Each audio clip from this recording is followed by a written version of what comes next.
Dominant Protector. Credit to the author. 5,611-20. Ang mga pangalan po na nandito ay galing sa mga name generator. Kung meron man pagkakatulad sa mga pangalan ng tao o lugar at pangyayari, ito ay tunay na hindi sinasadya. Napanganga si Terence sa maliit na nilalang na iyon. Alam na alam niya kung gaano kalakas ang maliit na nilalang na iyon noon, isa siyang basura sa Skyclass Island, ang pinakamasamang uri ng basura. Matapos matagumpay na maangkin ni Baltimore ang katawan, direkta siyang umakyat sa malaking bilog ng bagong silang na Soul Stage. Anong nangyayari? Bakit direktang mapapabuti ng lakas ng sinaunang espiritu ang lakas ng pisikal na katawan? At sa napakalaking agwat na ito, wala nang hadlang para umunlad ako. Hindi talaga inaasahan ni Terence na mangyayari ito. Sasabihin na sana niya kay Baltimore na mahina ang lakas ng kanyang katawan at kailangan niyang dahan-daang mag-cultivate para makabalik sa kanyang tugatog. Sa huli, nakabalik na si Baltimore sa kanyang tugatog sa isang kisap mata. Iginalaw ni Baltimore ang kanyang mga kamay at paa sa tuwa, halatang kontento na sa kanyang bagong katawan. Matapos marinig ang mga salita ni Terence, agad siyang lumapit at ikinuyom ang kanyang mga kamao, bati ni Baltimore sa Master. Sa katunayan, hindi na kailangang magulat ang Master. Ang ating sinaunang mundo ng pakikipaglaban ay palaging nakatuon sa paglilinang ng banal na pandama. Ang pagtagos sa mga kaharian ay hinihimok din ng banal na pandama. Kaya pagkatapos ng pag-aari, ang lakas ng katawan ay mabilis na magiging katumbas ng lakas ng banal na pandama. Naintindihan ni Terence, totoong ang ibang-iba ang paraan ng pagsasanay ng sinaunang mundo ng martial arts kumpara sa Tianjia Island, kaya hindi alam ni Terence kung paano agad magre-react. Pero ngayon, naalala niya ang sitwasyon niya. Matapos mapunta sa sinaunang mundo ng pakikipaglaban, nagkaroon ng malaking tagumpay ang essence spirit ni Terence. Ayon kay Baltimore, hindi ba't ibig sabihin noon ay makakalusot ang kanyang katawan sa Skyclass Island? Habang pinag-iisipan ito ni Terence, mas malamang na mangyari ito. Lihim siyang natutuwa, naisip niya na nasasayang lang ang oras ng kanyang katawan sa pag-iensayo, pero hindi niya inakalang makakakuha siya ng ganito. Hindi ito mas mabagal kaysa sa pag-iensayo sa Skyclass Island. Pero hula lamang ito ni Terence, at dahil hindi niya ito mapatunayan, isantibi muna niya ito sa ngayon. Ang pangunahing gawain ngayon ay hanapin ang sentrong lokasyon, ilabas si Baltimore, at hayaan siyang magmay-ari ng maliit na katawan para dito. Malinaw na hindi rin ito nakalimutan ni Baltimore. Matapos bigyan si Terence ng simpleng paliwanag, nagpatuloy siya, "Guro, ang lugar kung saan dinala ni Jianfeng ang matandang utusan na ito ay dapat na ang bundok ng Sub-Hero sa gitnang isla, ngunit hindi matindaan ng matandang utusan na ito ang eksaktong lokasyon. Kailangan kong pumunta at maghanap muli." Pagkatapos ng pag-aari, naramdaman ni Baltimore ang kontrol ni Terence sa katawan ng puppet. Hindi niya kailangan pang gamitin ito ni Terence para malaman na hindi naman nagbibiro si Terence. Ang buhay at kamatayan niya ay talagang nasa kamay ni Terence. Kaya't diretsyong inayos ni Baltimore ang kanyang posisyon, tinawag si Terence na Panginoon at ang kanyang sarili bilang matandang utusan. Medyo kakaiba ito para kay Terence, pero ayaw niya itong itama.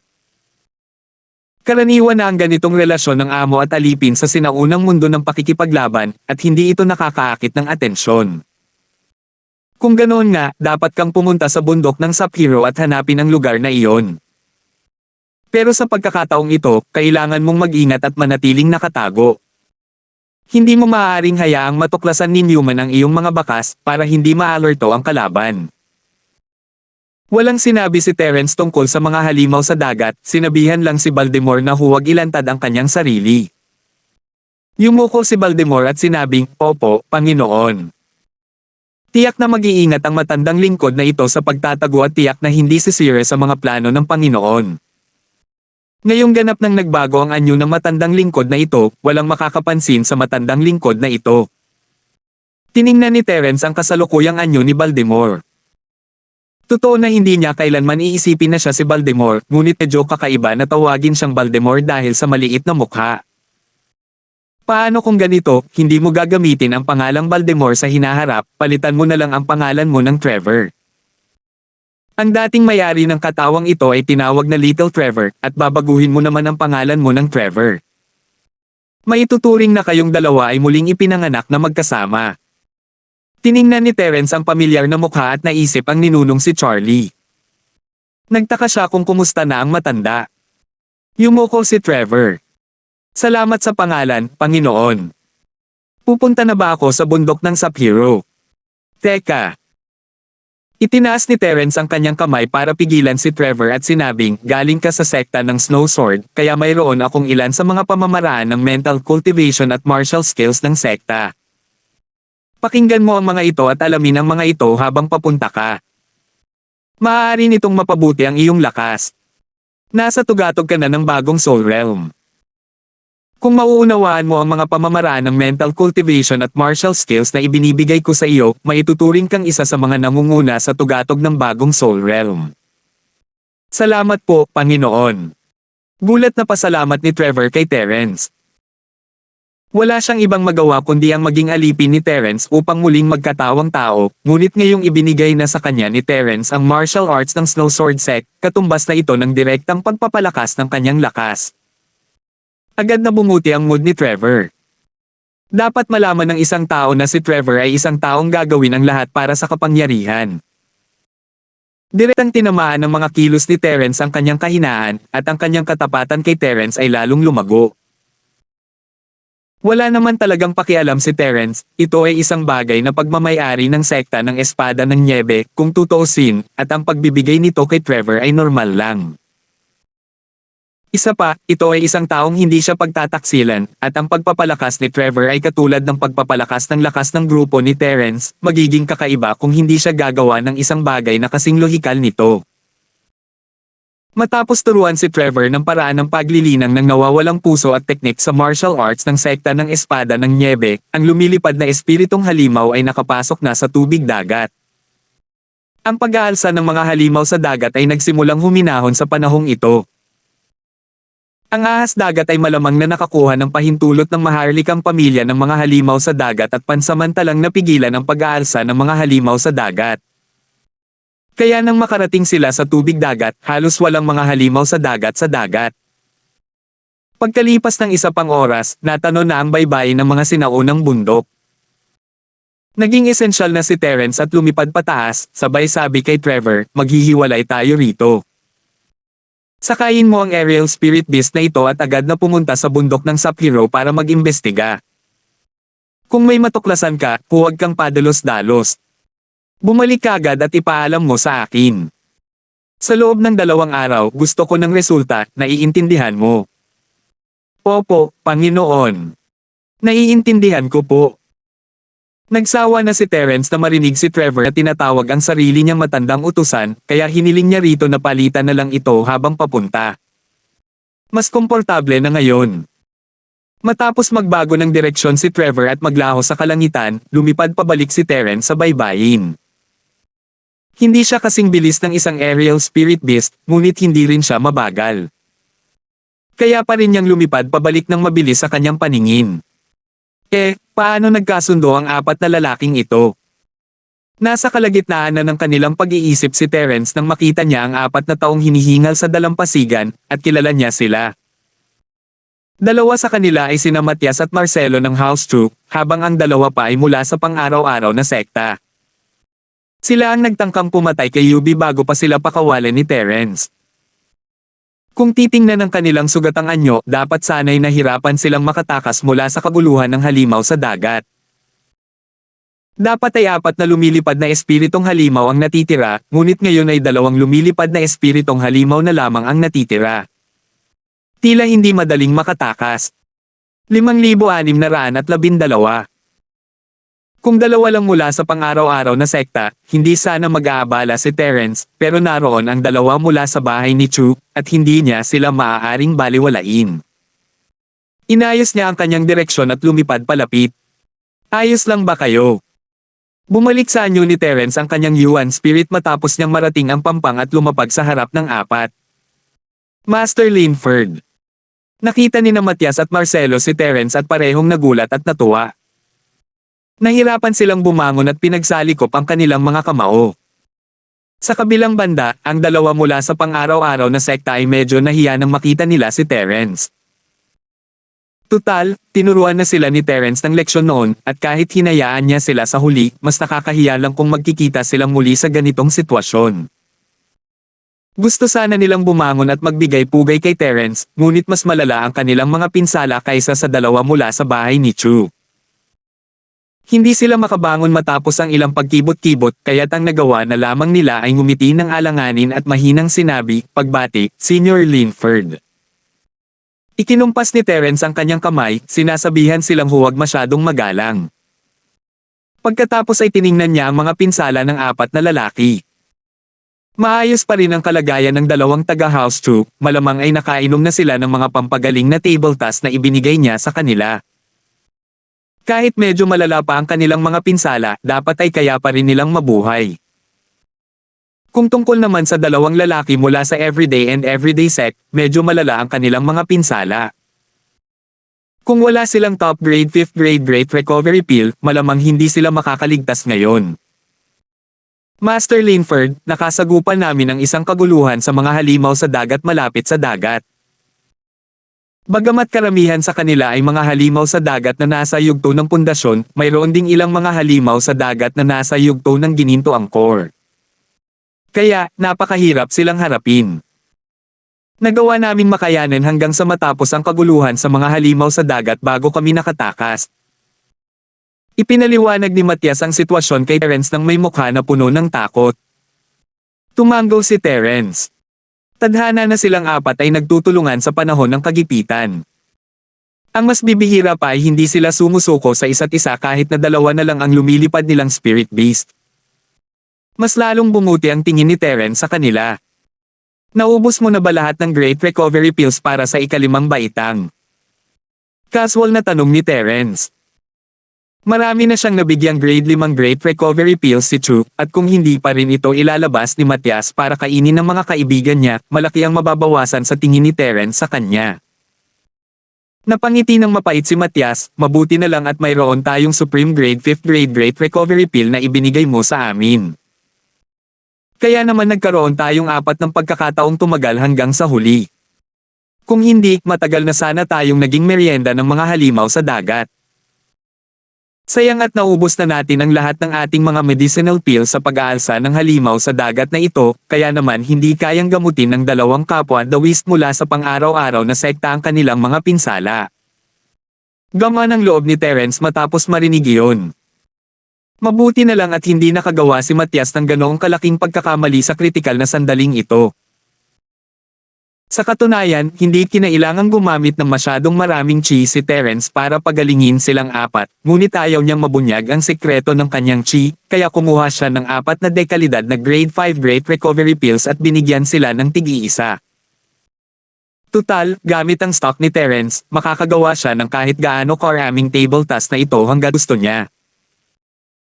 Ayos lang ang dalawa mula sa bahay Chu, nasanay na sila sa pagkabukas palad ni Terence, pero iba ang dalawa mula sa pang-araw-araw na sekta. Isa itong nakapagliligtas buhay na tableta. Isa pa, silang dalawa ay ang matalik na kaibigan ni Terence, si Yubi.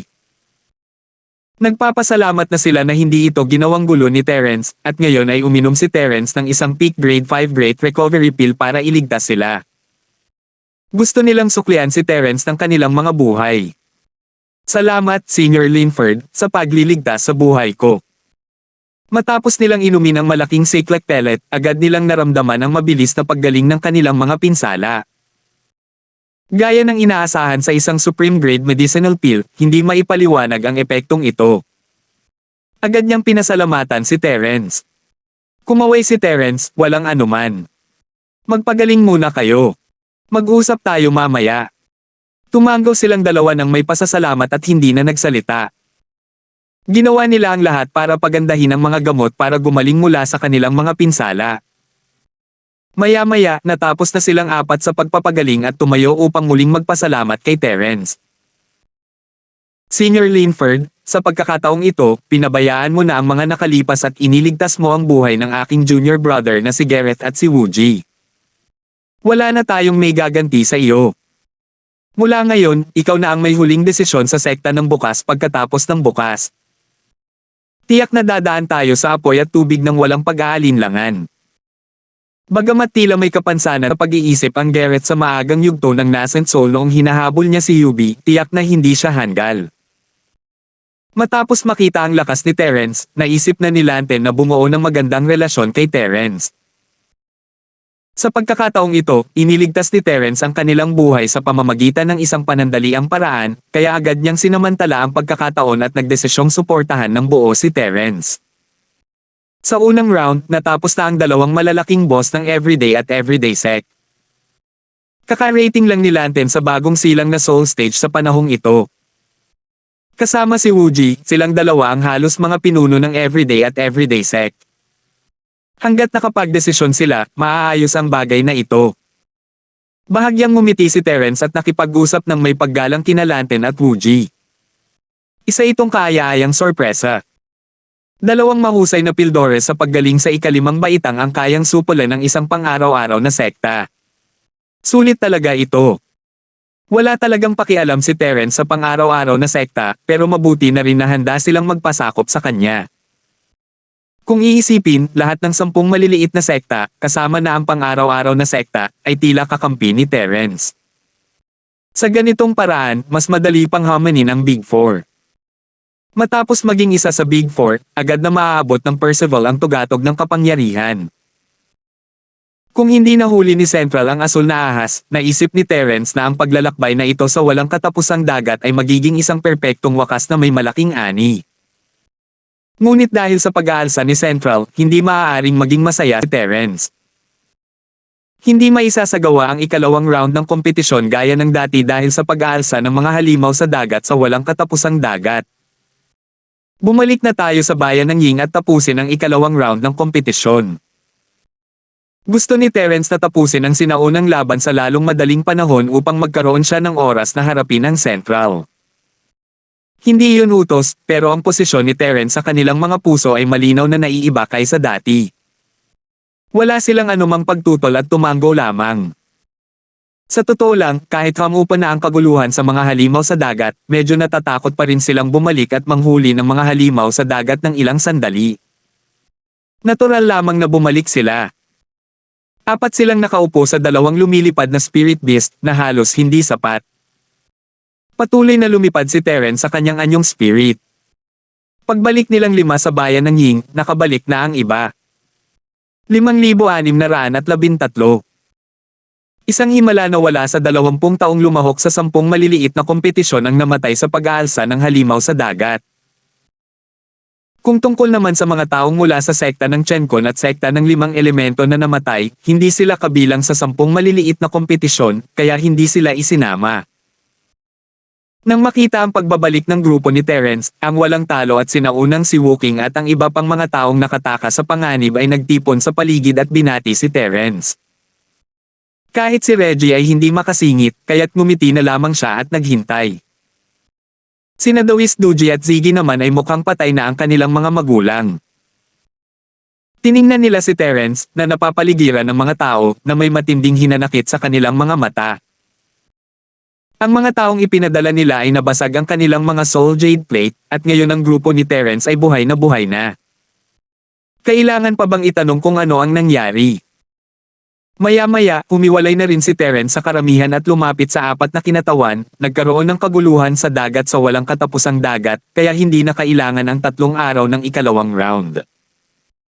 Pagkatapos ng ating talakayan, napagkasunduan nating lahat na tapusin ang ikalawang round ng mas maaga. Pakisimulan na pong tingnan ang mga marka ng bawat pamilya. Nagkatinginan sina The Wistmaster Duji at Ziggy at nakita ang matinding takot sa mga mata ng isa't isa. Bakit walang dumating para ipaalam sa kanila? Hindi pa kasama rito ang mga disipulo ng pamilyang Salter, ang mga disipulo ng 2 pamilya ay nakipagkasundo na sa ibang mga sekta nang walang anumang paunang abiso. Hindi ito magandang senyales. Maaari kayang handa na ang 10 maliliit na lumipat sa pamilyang Salter. Tumawa ng malakas si Percival habang nakatayo at sinabing, dahil nagkasundo na ang 10 maliliit, ganito na lang natin gawin. Tutal, wala nang ibang paraan para harapin ang kaguluhan ng mga halimaw sa dagat. Ito ay orihinal na isang kompetisyon sa pagraranggo para sa 10 maliliit. Hanggat wala kayong tutol, kahit ano ay maaaring pag-usapan. Tinitigan ng masama ng The Wistmaster na si Duji si Percival ng may puot. Iniisip ba ako ng walang hiyang ito bilang pinuno ng Big Four? Nagsasalita siya para sa Big Four. Gayunpaman, hindi mali ang sinabi ni Percival. Dahil ang 10 maliliit ay nagkasundo na sa iisang desisyon, wala silang dahilan para makialam sa pamamagitan ng puwersa, kaya't maaari na lamang silang pumayag sa resultang ito. Lumabas ang matandang pinuno ng bayan ng Ying at pinutol si Percival, kung ganoon, kunin mo na lahat ng iyong nadagdag. Pagkatapos mong magbilang, ito ay magiging puntos at ay dadagdag sa iyong rango. Walang imak na lumabas ang walang talo na primordial na si Wooking at ang iba pa, bawat isa ay may dalang malaking bag, at inilagay ito sa mesa ng inspection. Noong una, hinuhulaan ng lahat kung ano ang laman ng bag na Invincible Primordial at ng iba pa. Nahulaan ng ilan na inner cores iyon, pero nakakagulat ang napakalaking bag na may inner cores. Bukod pa rito, hindi lang ito isang bag, kundi 12 bag. Hindi talaga nila nahulaan na inner cores pala iyon. Hindi nila inaasahan na ilalabas talaga nila ang 12 malalaking supot. Pagkatapos mabuksan ang mga ito, nagulat ang mga hindi pa nakapunta sa walang katapusang dagat. Pagkatapos, pakiramdam nilang lahat ay nababaliw na sila. 12 bag ng mga inner core ng Foundation Establishment Stage ay nakakagulat na, ngunit wala pang gaanong inner core ng Foundation Establishment Stage dito. Karamihan sa mga ito ay mga inner core ng Golden Core Stage, at marami pang bagong panganak na inner core ng Soul Stage. Kailan pa naging ganito kalaganap ang panloob na kaibuturan ng isang nascent soul at jinda na halimaw sa dagat?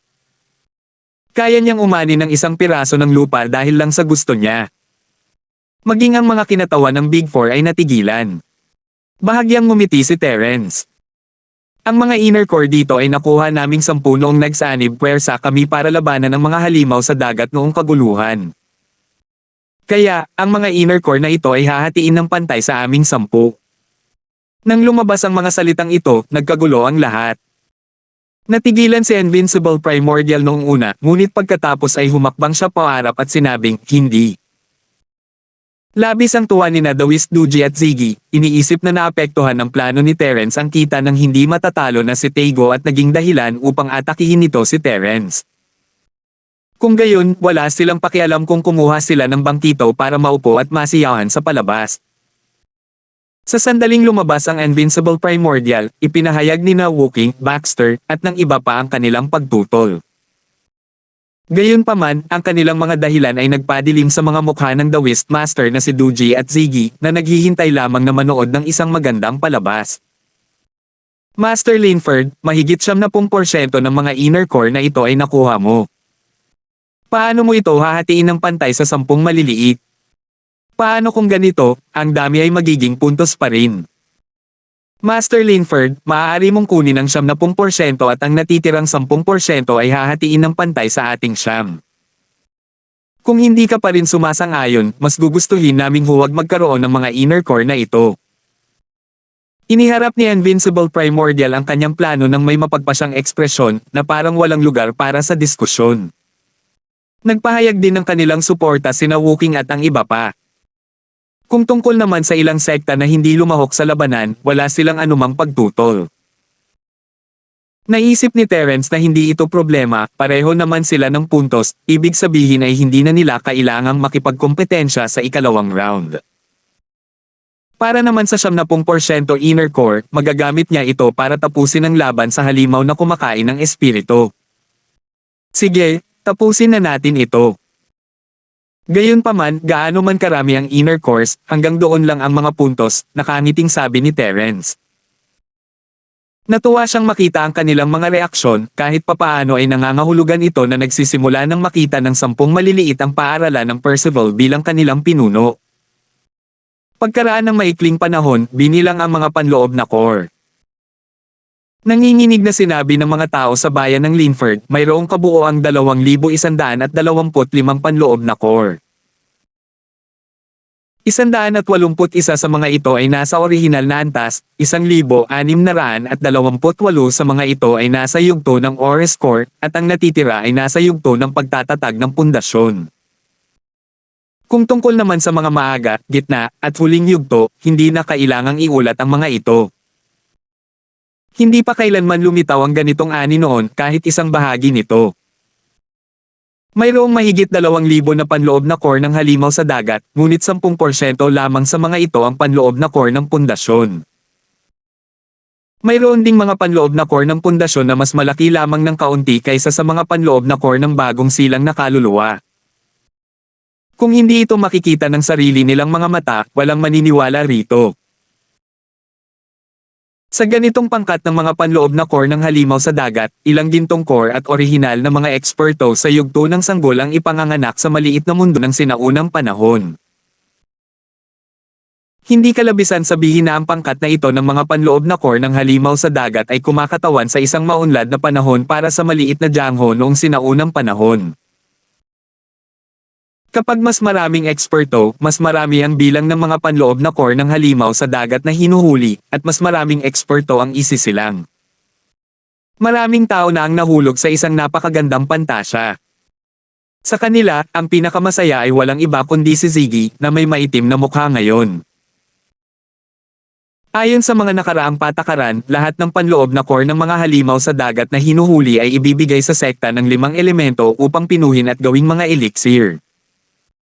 Pagkatapos, hahatiin ang mga ito sa 5 pantay na bahagi.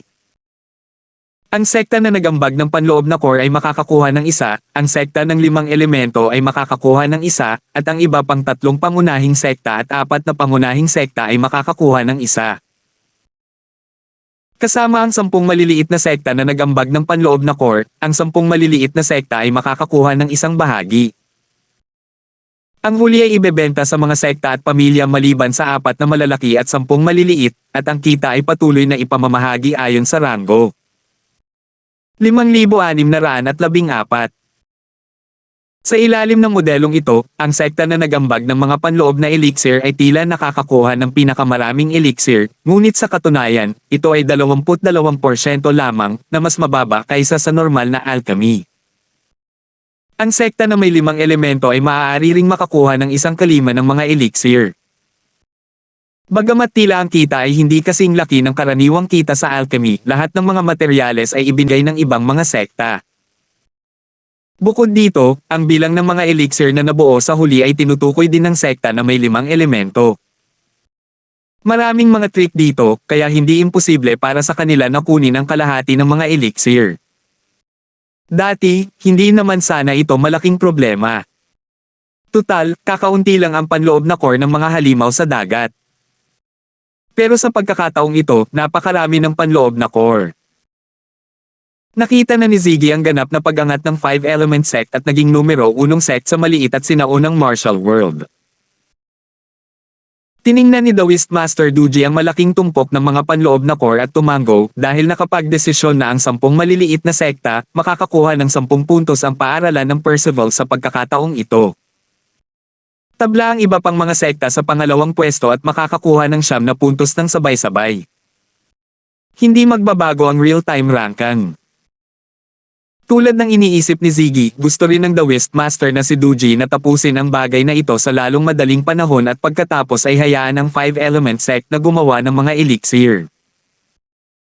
Ngayong ang Chenkon sect at ang 5-element sect ay nasa isang alliance, tiyak na kukuha ang Chenkon sect ng bahagi ng batch na ito ng mga elixir.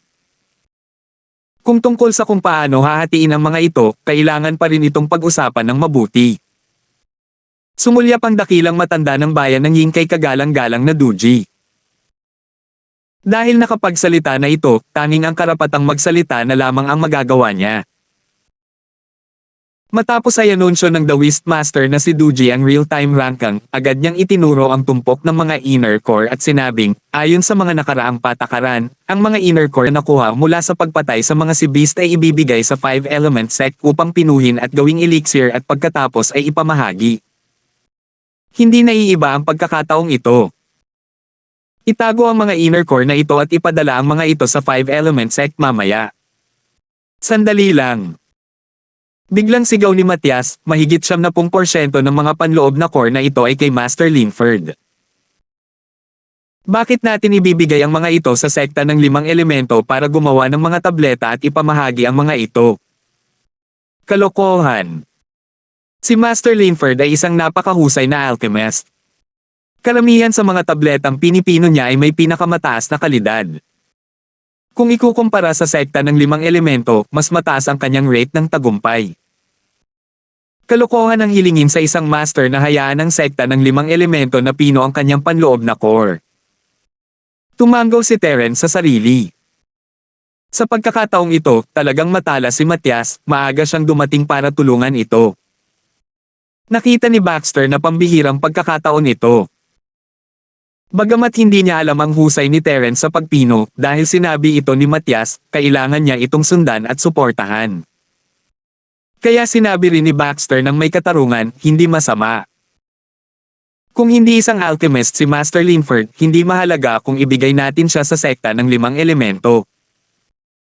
Ang punto ay si Master Linford ay isang alchemist na mas malakas pa kaysa sa sekta ng 5 elemento. Hindi na kailangang pumunta muli sa sekta ng 5 elemento.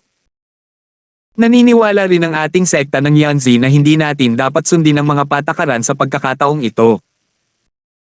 Gustong-gusto talagang pumatay ng tao si The Wistmaster Duji sa pagkakataong ito. Ang sekta ng Yingyan ay isang sekta sa ilalim ng sekta ng Chenkon. Maganda ba talagang kumanta ng ibang himig mula sa sekta ng Chenkon? Hindi na inintay pang maintindihan ng kagalang-galang na si Duji ang balitang tumalikod na nga sa kanila ang sektang Yingyan, malamig na sinabi ni Woking, sumasang-ayon ang sektang Snow Sword sa angkan ng Chu. Dalawang tama. Kahit na may balak na magrebelde ang Snow Sword Sect, isa pa rin silang sekta na nasa ilalim ng pangalang Chenkon Sect, kaya hindi sila nag-atubiling patayin siya. Sumasang-ayon din ang aming pamilyang Talon sa pananaw ng pamilyang Chu. Pagkatapos ng sekta ng Espada ng Niebe, sumunod din ang pamilyang Talon. Tatlong magkakasunod na kritikal na tama. Muntik nang samuka ng dugo ang The Wistmaster na si Duji. Namula ang mukha niya, pero wala siyang masabi. Tatlo lang ang sekta sa ilalim ng sekta ng Chenkon, at lahat sila ay sabay-sabay na nakatayo sa kabilang panig niya. Nakakahiya ito kaya't kahit ang The Wistmaster na si Duji ay pinag-iisipan kung mas makabubuting mawala na lang ng malay. Nakapangaliw na tumingin si Ziggy sa The Wistmaster na si Duji. Sa katunayan, nagyayabang siya sa kanyang puso. Tutal, matagal na silang magkaribal. Gayunpaman, nang maisip niya na ang panloob na kaibuturan na malapit nang mapasa kanya ay maaaring mawala ng ganoon na lang, agad na sumama ang kanyang pakiramdam. Pagkatapos, ang mood ni Ziggy ay ding napakasama mula sa masama hanggang sa labis na masama, dahil dalawa sa mga sekta ng 5-element sect, ang Everyday at Everyday Sect at ang Evil Warding Sect, ay nagpakita rin ng kanilang suporta sa panukala ng pamilya Chu. Ito talaga. Gustong-gusto ni Ziggy na magmura, sa mukha ng dugo, himatean, at sabihin kay The Wistmaster Duji na naiintindihan ko ang sakit mo. Sa huli, sinabi nilang lahat na 10 na hindi nila maaaring ibigay ang mga core sa sekta ng 5 elemento, at hahayaan na lang nila si Terence na hawakan ang mga ito. Tungkol naman sa mga elixir pagkatapos ng pagpipino, sinabi nilang mas gugustuhin nilang huwag nang kunin ang kahit anong elixir. Isang grupo ng mga baliw. Murang sabi ni kagalang-galang Duji sa kanyang puso. Sa huli, napigilan na lang niya ang pagnanasang samuka ng dugo at dahan-dahang ibinuka ang kanyang bibig, isantibi muna natin ang bagay na ito. Hindi naman ito apurahan. Pagkatapos ng pagpupulong ng mga Archean at makumplito ang 4 na dakilang rango, boboto ang 4 na dakilang kapangyarihan para magpasya kung saan mapupunta ang panloob na core. Iyon lang. Nakita ni The Wistmaster Duji na kung ang 10 maliliit ang magdedesisyon, wala ng pag-asa. Maaari lamang nilang iasa ang kanilang pag-asa sa mga pangunahing desisyon sa pagboto ng Final Four. Hanggat nagsisimula ang proseso ng 4 na pangunahing botohan, ang sekta ng universo at ang sekta ng 5 elemento ay agad na magkakaroon ng 2 boto, at sila ay nasa isang posisyon na walang tatalo. Pagkatapos, hihikatin nila ang sekta ng pagbubukas ng langit na sumali, at ang bagay na ito ay maaayos. Kung ikukumpara sa pagtrato ni Terence sa mga inner core, maaaring walang makuhang benepisyo ang sekta ng pagpapaliwanag ng langit. Kung sakali mang makagawa ng mga elixir ang sekta ng 5 elemento, makakakuha pa rin ng maraming elixir ang sekta ng pagpapaliwanag ng langit. Tutal, marami naman ang inner core sa pagkakataong ito. Kahit 7% lang ito ng mga elixir, malaki pa rin ang halaga nito. Wei Feng, kumuha ka ng mag-iingat ng inner core. Humarap si Terence kay Wei Feng. Siya ang kumuha ng mga core, kaya hindi siya nakaramdam ng hiya. Wala talagang pakialam si Terence sa 4 na pangunahing boto. Dahil sa dami ng inner cores, sapat na ito para makipagpalitan sa mga spirit-eating beast sa susunod na 3 hanggang 4 na taon ng mining quota. Siyempre, hindi naman lahat sila ipagpapalit ni Terence. Tutal, ang maliit na mundo ng sinaunang martial world ay mamamahala ng mag-isa sa hinaharap, hindi laging umaasa kay Terence. Gusto pa ring gamitin ni Terence ang natitirang mga panloob na core para sa kanyang pananaliksik. Kung wala si Jenny, kailangan pa rin niyang magsaliksik. Pagkatapos magsalita ni The Wistmaster Duji, sinenyasan niya ang dakilang elder ng bayan ng Ying na magpatuloy. Masama ang loob niya at ayaw nang magsalita pa. Tumango ang matandang pinuno ng bayan ng Ying, saka humarap sa 10 bata at sinabing, ang ikatlong round ng kompetisyon sa 10 ranggo ay isasagawa upang matukoy ang huling score. Ang kasalukuyang ranggo ay ang una sa paaralan ng Percival na may 20 puntos, ngunit ang huling pwesto ay mayroon ding 10 puntos. Sa makatuwid, ang ikatlong round na ito ay lubhang mahalaga. Alinman sa 10 paaralan ay maaaring baligtarin ang sitwasyon at makarating sa tuktok. Pakigamit ito ng mabuti. Dahil ang lahat ng 9 na pamilya ay may 9 na puntos sa ikalawang round, hindi lumaki ang agwat sa puntos. Sinamantala ng matandang lalaki ng bayan ng Ying ang pagkakataong ito upang maghasik ng kaguluhan, umaasang ang paaralan ng Berdeng Ulap ay magiging target ng kritisismo ng publiko.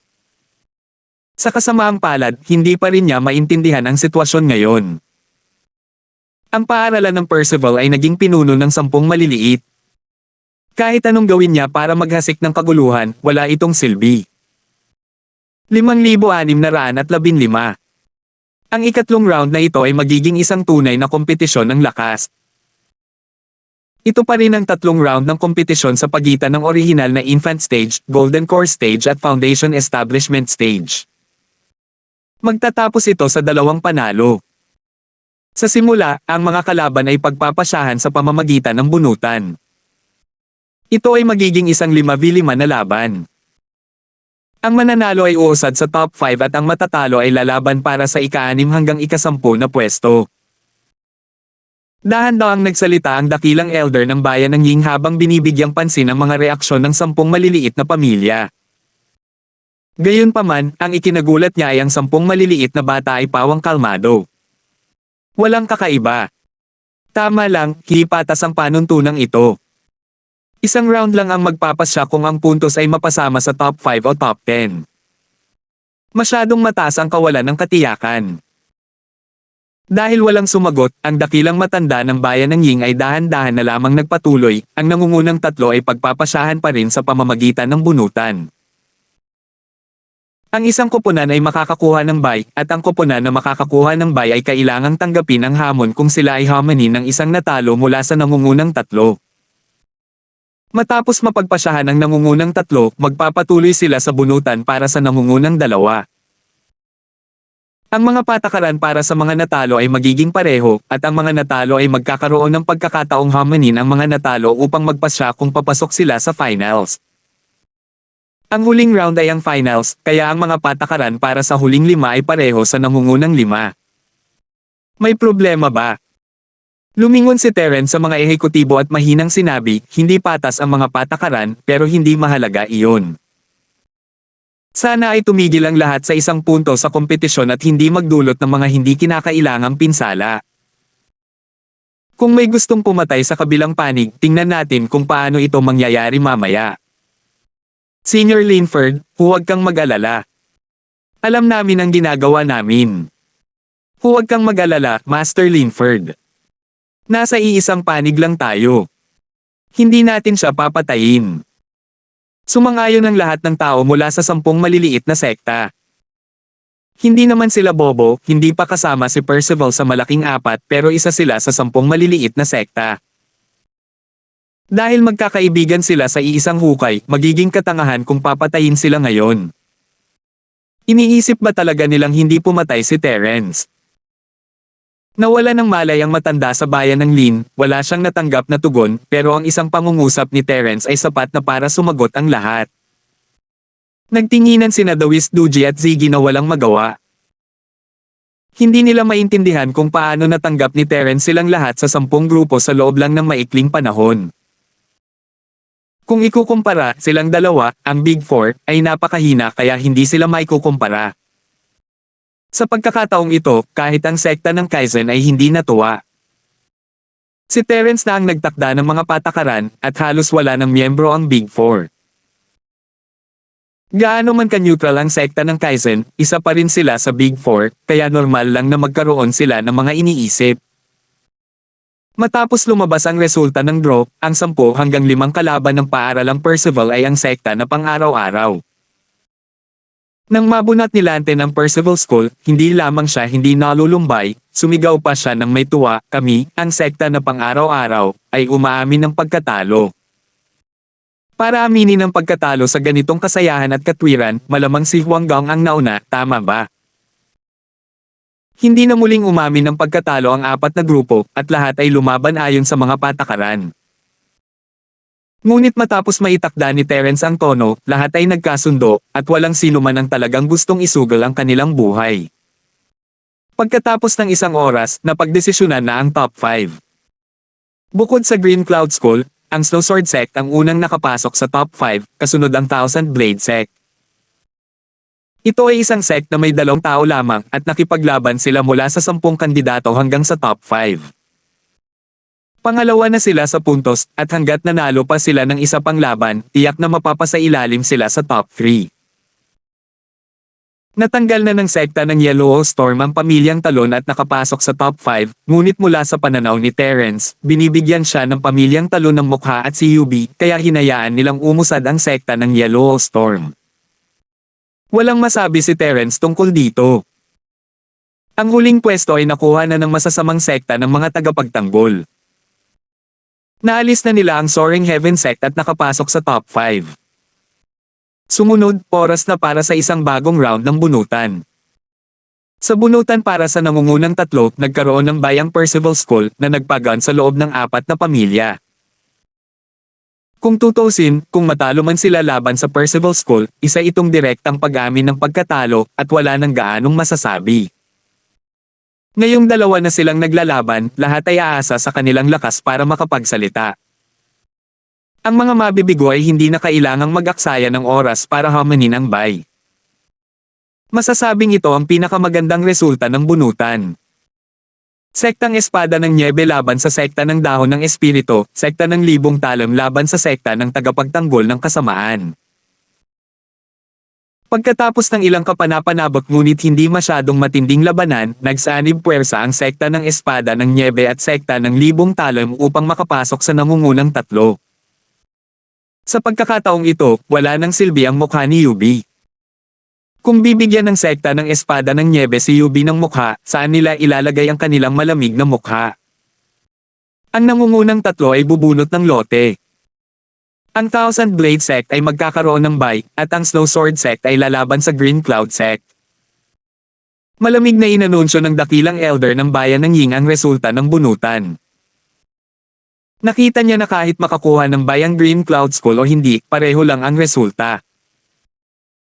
Mas mabuting umasa na aakyat sa puno ang isang inahing baboy kaysa umasa na aatakihin ng Snow Sword Sect o ng Thousand Blade Sect ang Green Cloud School.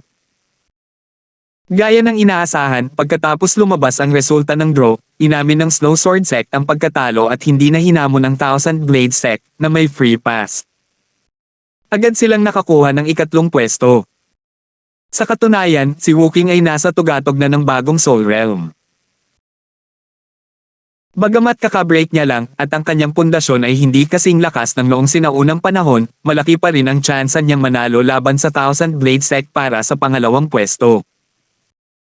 Ang problema, ano ang mangyayari pagkatapos niyang talunin ang Thousand Blade Sect? Aaminin na naman ang pagkatalo sa Percival School. Kahit na handa si Yuan Ching na gawin ang nakakabagot na bagay na iyon, hindi ito papayag si Wu Qing. Isa na roon ang Thousand Blade Sect, kaya hindi mahalaga ang pagkakaiba. Sa huli, ang dapat sana'y pinakamatinding laban para sa nangungunang tatlo, ang huling labanan, ay natapos ng walang laban matapos aminin ng Snow Sword Sect ang pagkatalo at sumuko sa hamon ng Thousand Blade Sect, na nagkaroon ng free pass. Pagkatapos, inamin ng Thousand Blade Sect ang pagkatalo at direktang umangat ang Percival School sa tuktok ng walang laban. Ang ganitong uri ng kompetisyon ay hindi naman kakaiba, talagang kakaiba ito dahil wala pang nakarinig ng ganitong bagay na nangyari sa napakatagal ng pagpupulong. Namutla ang mga mukha ng The Wistmaster na si Duji at Ziggy habang bumubulong sa mahinang boses, napakawalang hiya. Ang napakatandang pagpupulong ay malapit ng maging isang komedya. Sa katunayan, silang dalawa ay nagsisimula ng makaramdam ng takot. Dahil sa hindi mapigil ang momentum, ang paaralan ng Percival ay umakyat sa tuktok ng 10 maliliit na paaralan. Ang kanilang susunod na hakbang ay hamanin ang malaking 4. Sa madaling salita, ang paghamon sa Big Four ay katulad ng paghamon sa sekta ng Chencon at sa sekta ng Five Elements, ngunit silang dalawa ay walang kumpiyansa na harapin ang hamon ng sekta ng Percival. Kung bago pa man ang presensya ni Terence, hindi man lang sila titingnan ng dalawang sekta at papatayin sila sa isang sampal. Ngayon, nag-aalala sila na baka mapatay sila sa sampal ni Terence. Hindi na nagkaroon ng gaanong ingay ang kompetisyon sa pagraranggo pagkatapos noon at natapos ang lahat sa isang maayos na kapaligiran. Tumayo ang dakilang matanda ng bayan ng Ying na may maasim na ekspresyon at inanunsyo, tapos na ang kompetisyon sa pagraranggo para sa top 10. Pagkatapos ng 3 round ng kompetisyon, ang Green Cloud Sect ay nasa unang pwesto na may 30th puntos, ang Thousand Blade Sect ay nasa pangalawang pwesto na may 27th puntos, at ang Snow Sword Sect ay nasa pangatlo na may 25th puntos. 5,616.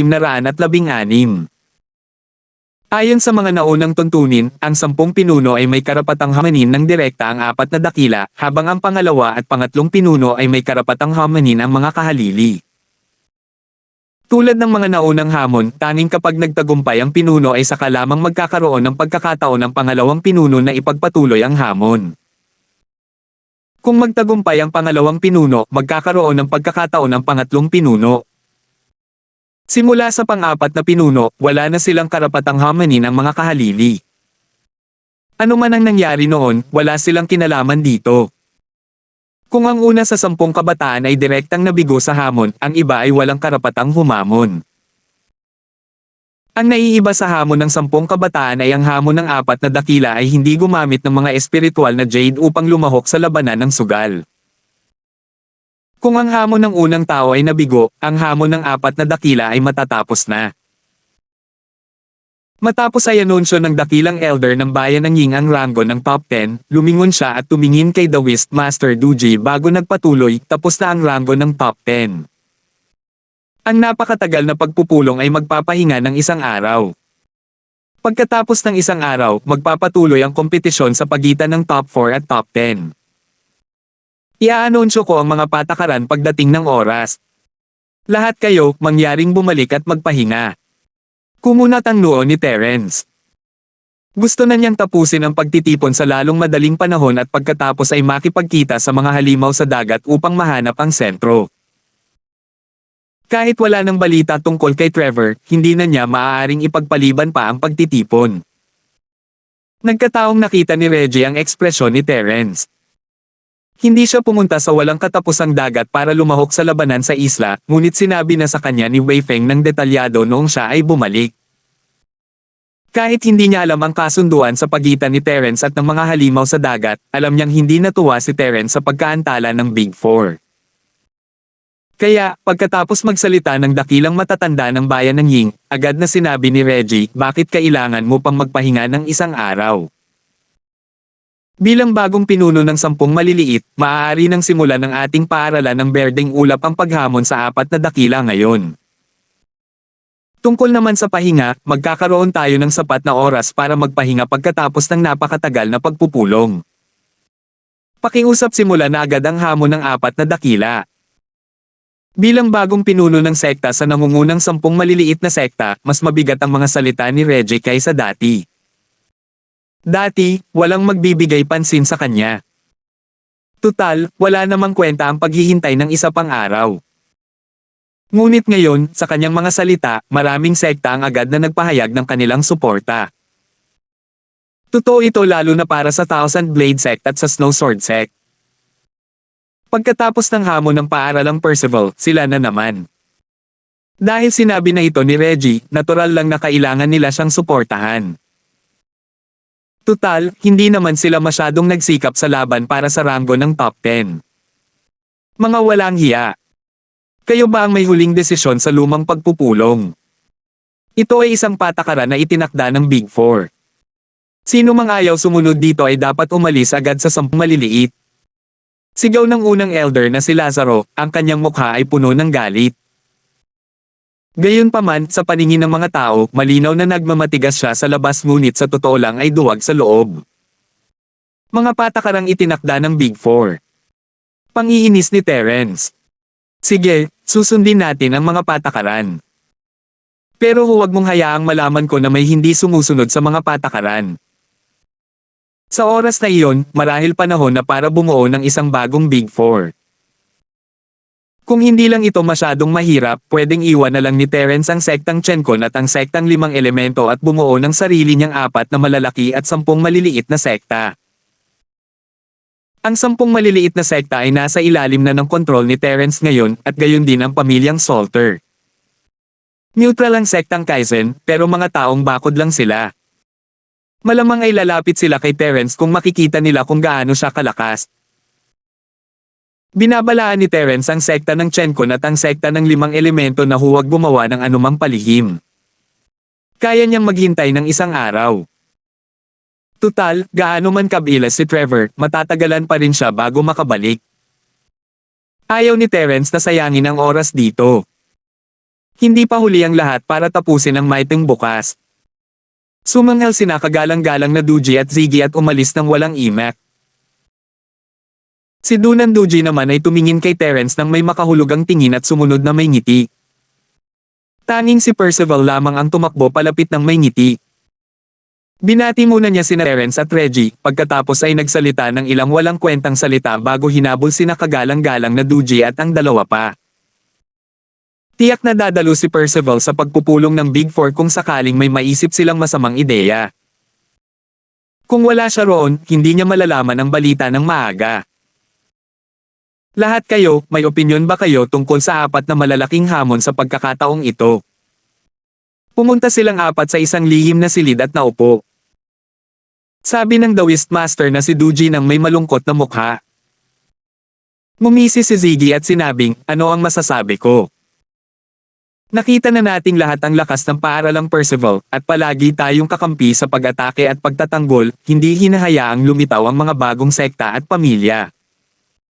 Ganito pa rin ba tayo sa pagkakataong ito? Habang nagsasalita siya, lumingon si Ziggy at tinitigan si Percival. Malinaw na dahil kabilang sila sa 4 na malalaking angkan sa mga itim na tupa ng angkan ng Salter, biro lang ang anumang usapan tungkol sa isang alyansa. Tumanggaw si Percival kay Ziggy nang may ngiti, hindi pinansin ang puot sa mga mata nito.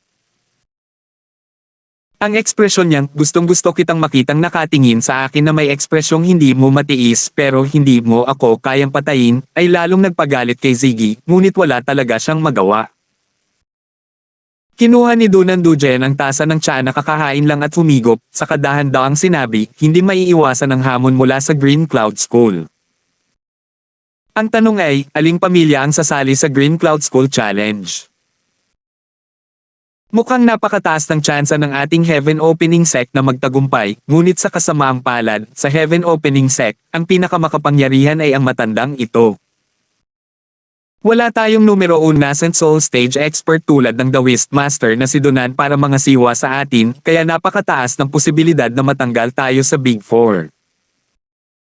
Sumanghal si Daoist Master Duji at sinabing, Elder Chi, masyado kang mapagpakumbaba. Hanggat hindi ka bulag, makikita mo na may 79% na posibilidad na hindi hamanin ng paaralang Percival ang iyong sekta ng pagbubukas ng langit. Sa kabaligtaran, ang aming paaralang Chenkon ang may pinakamataas na pagkakataon. Si The Wistmaster Dunan Duji ay nasa closed-door cultivation sa lahat ng oras na ito. Kahit na natanggap niya ang aking abiso, hindi ko alam kung makakarating siya rito bukas. Handa na ba si Elder Chi na makitang magmukhang katawa-tawa ang aming paaralang Chenkon?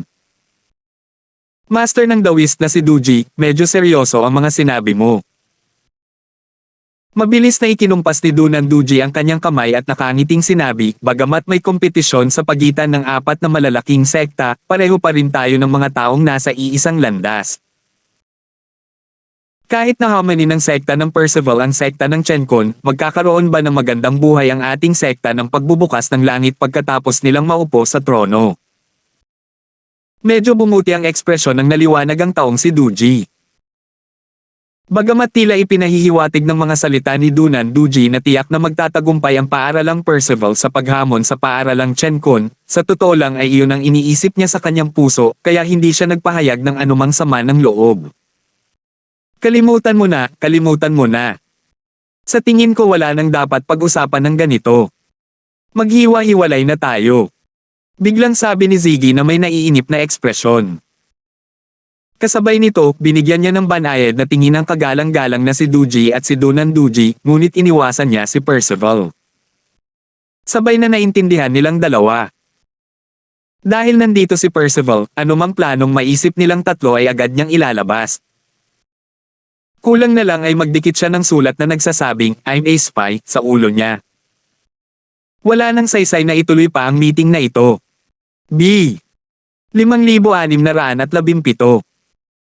Kung talagang gusto nilang mag-isip ng plano, kailangan nilang iwan si Percival at hayaan silang tatlo na pag-usapan ito ng palihim. Ito ang ibig sabihin ni Ziggy. Gusto niyang magtulungan ang kagalang-galang na Duji at ang Inner Chi para paalisin si Percival. Agad na naglabas ng walang magawang ekspresyon ng The Wistmaster na si Duji at sinabing, may katuturan ang sinabi ng pinuno ng sekta na si M.A. Wala nang ang saysay na pag-usapan pa natin ito rito. Ang tanging pag-asa ng ating sekta na Chenkon ay ang pagdating ng The Wistmaster na si Dunan sa tamang oras. Iyon lang ang para sa ngayon. Bumalik na kayong lahat at magpahinga. Magkikita-kita tayo ulit bukas. Ikinumpas ni Percival ang kanyang kamay at nakangiting sinabi, huwag. Bihira tayong magkita, at bukas na ang huling bahagi ng sinaunang pagkikita. Bakit hindi tayo magkaroon ng magandang pagtitipon ngayon, uminom, at magkwentuhan? Hindi na magkakaroon ng maraming pagkakataon na tulad nito sa hinaharap. Ang mabaho at walang hiya na taong ito, bakit siya parang malagkit na candy na hindi niya maalis sa kanyang isipan? Malamig na sumulyap si Ziggy kay Percival at sinabing, pasensya na, hindi kita kilala, kaya hindi kita sasamahan. Agad na tumayo si Dunan Duji at ngumiti kay Percival. Pasensya na, pinuno ng angkan ng Salter. Kailangan ko pang bumalik at gumawa ng ilang pagsasaayos. Tutal, ang posibilidad na hamanin ang ating sekta ng pagbubukas ng langit bukas ay pinakamataas pa rin, kaya... Alam mo ang ibig kong sabihin. Hindi na hinintay ang sagot ni Percival, ikinuyom niya ang kanyang mga kamay sa kagalang-galang na si Duji at Ziggy, tumalikod, at umalis. Mas prangka pa ang The Wistmaster na si Duji. Kinuha niya ang tasa at walang pakialam na sinabi, hindi kita papaalisin. Iyon lang. Tutal, ito ang base ng sektang Chenkon. Nang makitang determinado silang tatlo na palayasin siya, walang nagawa si Percival kundi ang magkibit balikat at umalis. Maya-maya, palihim na tumalikod sina Dunan Duji at Ziggy. Bagamat alam ito ni Percival, hindi niya sila mapigilan. Hindi alam ni Percival kung ano ang naisip ng tatlo sa huli, ngunit mas may tiwala siya kay Terence kaysa sa kanyang sarili, kaya wala siyang masyadong pakialam. Sa kanyang palagay, ang lubos na lakas ni Terence ay kayang durugan ang lahat ng mga pukana at panlilinlang, kaya hindi niya kailangang mag-alala.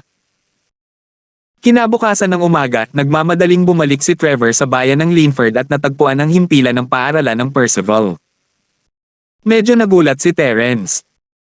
Hindi niya inaasahan na nagiging ganito ka-Jose si Trevor. Binigyan siya ng 2 araw at bumalik siya pagkalipas ng mahigit 1 araw. Guro, hindi ka binaygo ni Trevorson. Natagpuan na namin ang experimental na base ng Central. Hindi na nakapagpahinga si Trevor nang sabihin niya kay Terence na may maangas na mukha.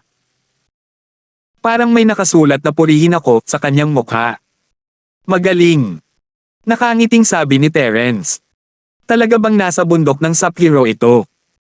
Alam mo ba ang eksaktong lokasyon? Siyempre, gagawin ko. Guro, makakaasa po kayo. Tinapik ni Trevor ang kanyang dibdib ng nakangiti at sinabing, hindi lang ang eksaktong lokasyon, kundi palihim din akong pumasok para magtanong tungkol dito. Gayunpaman, sinabihan ako ng guro na huwag akong magpadalos-dalos, kaya hindi ako pumasok ng malalim at nakarinig lamang ako ng ilang balita mula sa paligid. Natutuwa akong natatandaan mo ang mga tagubilin ko. Sabihin mo sa akin, ano ang natuklasan mo? Tumango si Terence. Dinilaan ni Trevor ang kanyang mga labi at sinabi sa mahinang boses, Guro, narinig ko na ang sentro ay gumagawa ng isang misteryosong eksperimento. Gusto nilang iturok ang manok ng isang halimaw sa dagat sa katawan ng tao, para pagkatapos ng pagsasanib, ang tao ay makaabot sa maalamat na yugto ng profound. Guro, anong klaseng manok ang manok na iyon? Sa totoo lang, napakalakas nito. Maaari pa nga nitong tulungan ang mga tao na makaabot sa malalim na kaharian ng pag-akyat. Dahil ba sa manok? Isa pa rin akong prutas na pato. Nakakangilabot ang maging walang pinag-aralan at hindi na nag-abalang ipaliwanag ito ni Terence kay Trevor. Kumaway siya ng kamay at walang sinabi. Nabihag ng Central ang maharlikang pamilya ng mga halimaw sa dagat, ang asul na dragon ng baha. Gaya ng inaasahan, gusto nilang gamitin ang mga djinn ng asul na dragon ng baha upang sumanib sa katawan ng tao at lumikha ng isang eksperto sa yugtong profound. Kung talagang magtatagumpay ang pananaliksik ng Central, ang istruktura ng maliit na mundo ng sinaunang mundo ng martial arts ay lubos na magbabago. Ang essence spirit ni Terence ay nasa tugatog lamang ng kalagitnaan ng yugto ng mahiwagang Ascension Realm. Kung matagumpay na makakalikha ang Central ng isang master ng mahiwagang Ascension Realm na mas malakas kaysa sa essence spirit ni Terence, kahit na mayroon pa siyang kasalukuyang essence spirit strength, mapipilitin pa rin siyang maging passive position.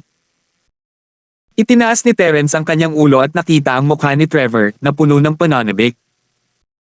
Galit at natuwa si Terence kasabay nito.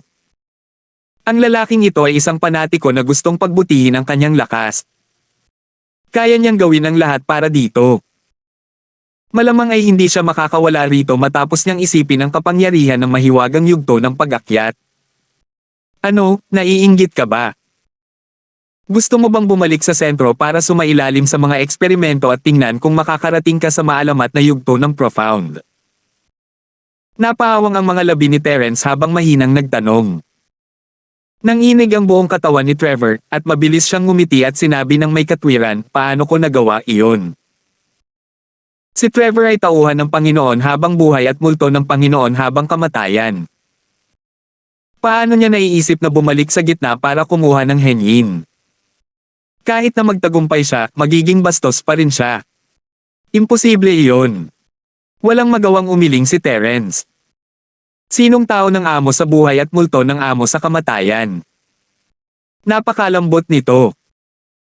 Sinulyapan ni Trevor ang ekspresyon ni Terence at hininaan ang kanyang boses, syempre, kung gusto ng Panginoon na maging especially iya ako sa base ng kalaban, gagawin ko ang lahat para sa iyo. Wala akong pakialam kung ikaw ay bastardo o isang aswang. Tumigil ka. Mabilis na itinaas ni Terence ang kanyang kamay para pigilan si Trevor.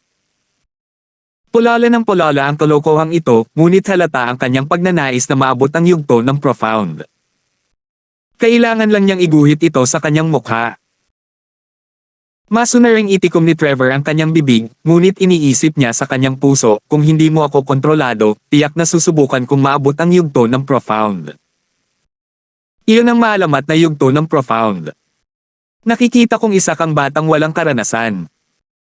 Nang marinig mo na nasa yugto ka ng profound, akala mo ay nasa parehong antas ka ng orihinal na yugto ng sanggol. Isang kalokohan. Kapag tapos na ang sentro, kahit sino ay maaaring pumatay sa iyo gamit ang kalingkingan. Tingnan natin kung gaano ka-proud. Kung mapatay ni Central si Terence, ibig sabihin ba noon ay malaya na ako? Dapat ba akong bumalik sa center at humingi ng tulong sa kanila na mag-level up sa profound stage? Mukhang maganda naman iyon. Naramdaman ni Trevor na magandang ideya ito at nasiyahan siya sa kanyang sarili. Umaasa siyang mabilis na bubuo ang sentral ng isang master sa yugtong profound upang patayin si Terence. Hindi lamang niya mababawi ang kanyang kalayaan, kundi maaari rin siyang mag-level up sa yugtong profound. Ito ang pinakamahusay sa parehong mundo. Kung tungkol naman sa katapatan na natamo ni Terence mula sa pagtuturo sa kanya ng martial arts, malamang ay ipinakain ito ni Trevor sa mga aso.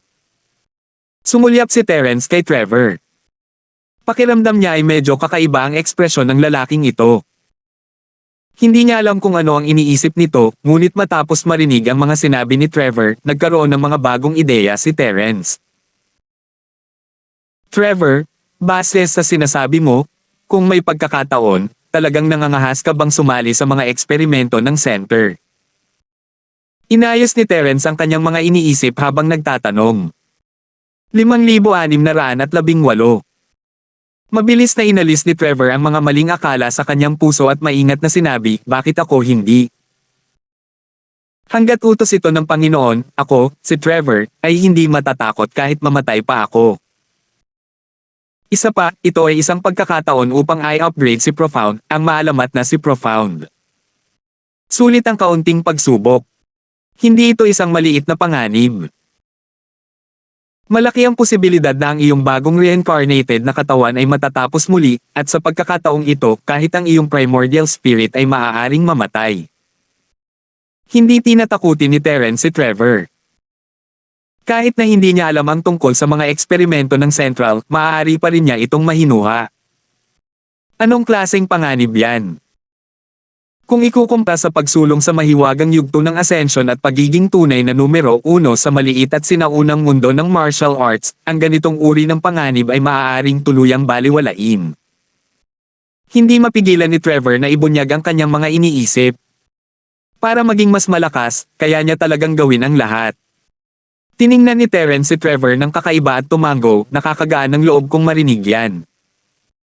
Kung papatayin kita, hahanapan kita ng bagong katawan na aangkinin mo.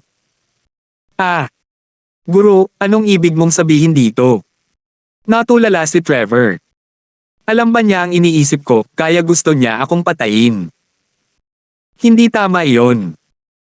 Kung gusto niya talaga akong patayin, bakit niya sinabing hahanap siya ng bagong katawan para sa akin? Malalaman mo rin maya-maya. Sumunod ka sa akin. Sinenyasan ni Terence si Trevor na sumunod sa kanya.